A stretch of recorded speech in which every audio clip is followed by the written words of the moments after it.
App link అయితే మన ఛానల్‌లో అయితే ఉంటుంది. ఎక్కడైనా యాప్ లింక్‌ని క్లిక్ చేసి ఇక్కడ డౌన్‌లోడ్ టు ప్లే అని వస్తుంది. దానిపైన క్లిక్ చేసి డౌన్‌లోడ్ క్లిక్ చేయండి. ఓకేనా.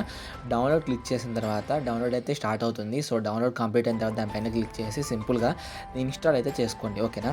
మామూలుగా ఏ యాప్స్ అయితే ఎలా అయితే ఇన్‌స్టాల్ చేస్తామో అలా ఇన్‌స్టాల్ చేసి యాప్ అయితే ఓపెన్ అయితే చేసుకోండి. యాప్ ఓపెన్ చేసిన తర్వాత డైరెక్ట్‌గా ఆటోమేటిక్‌గా అదే ఓపెన్ అయితే అయిపోతుంది. సో, ఇక్కడ ఇంటూ మార్క్ కనిపిస్తుంది కదా! దానిపైన క్లిక్ చేసేయండి. ఇంటూ అయితే చేసేసేయండి. సో, ఇక్కడ కింద షాప్ పక్కన విత్డ్రా అనే ఆప్షన్ ఉంటది. ఓకేనా. ఆ విత్డ్రా పైన క్లిక్ చేయండి. విత్డ్రా పైన క్లిక్ చేయగానే ఫస్ట్ మీ మొబైల్ నెంబర్ ఇచ్చేయండి. ఓకేనా. మీ మొబైల్ నెంబర్ ఇచ్చిన తర్వాత ప్లీజ్ ఎంటర్ యువర్ పాస్వర్డ్ అని ఉంది కదా! అక్కడ మీరు ఏ పాస్వర్డ్ అయితే పెట్టాలనుకున్నారో ఆ పాస్వర్డ్ అయితే పెట్టేయండి. సేమ్ అదే పాస్వర్డ్‌ని కింద కూడా సేమ్ అదే పాస్వర్డ్ అయితే పెట్టండి. ఓకేనా. అలా పెట్టిన తర్వాత ఓటీపీ పైన క్లిక్ చేయండి. మీ మొబైల్ నెంబర్‌కి ఓటీపీ అయితే వస్తుంది. ఆ ఓటీపీని కింద అయితే ఎంటర్ చేసేయండి. ఓకేనా.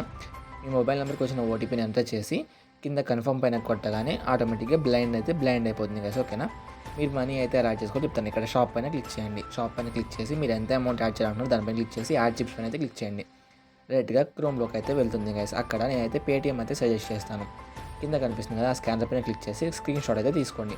స్క్రీన్ షాట్ తీసుకొని మీ ఫోన్‌పే లేదా Paytm are Google pay any transaction app open చేసి దాన్నైతే స్కాన్ చేసి మీరు ఎంత పేమెంట్ చేయాలనుకున్నారో పేమెంట్ అయితే ఆటోమేటిక్‌గా పేమెంట్ అయితే చేసిన తర్వాత పేమెంట్ రిసిప్ట్‌లో యూటీఆర్ నెంబర్ అయితే వస్తుంది. ఆ యూటీఆర్ నెంబర్‌ని అయితే ఇక్కడ తీసుకొచ్చి సబ్మిట్ అయితే చేయండి.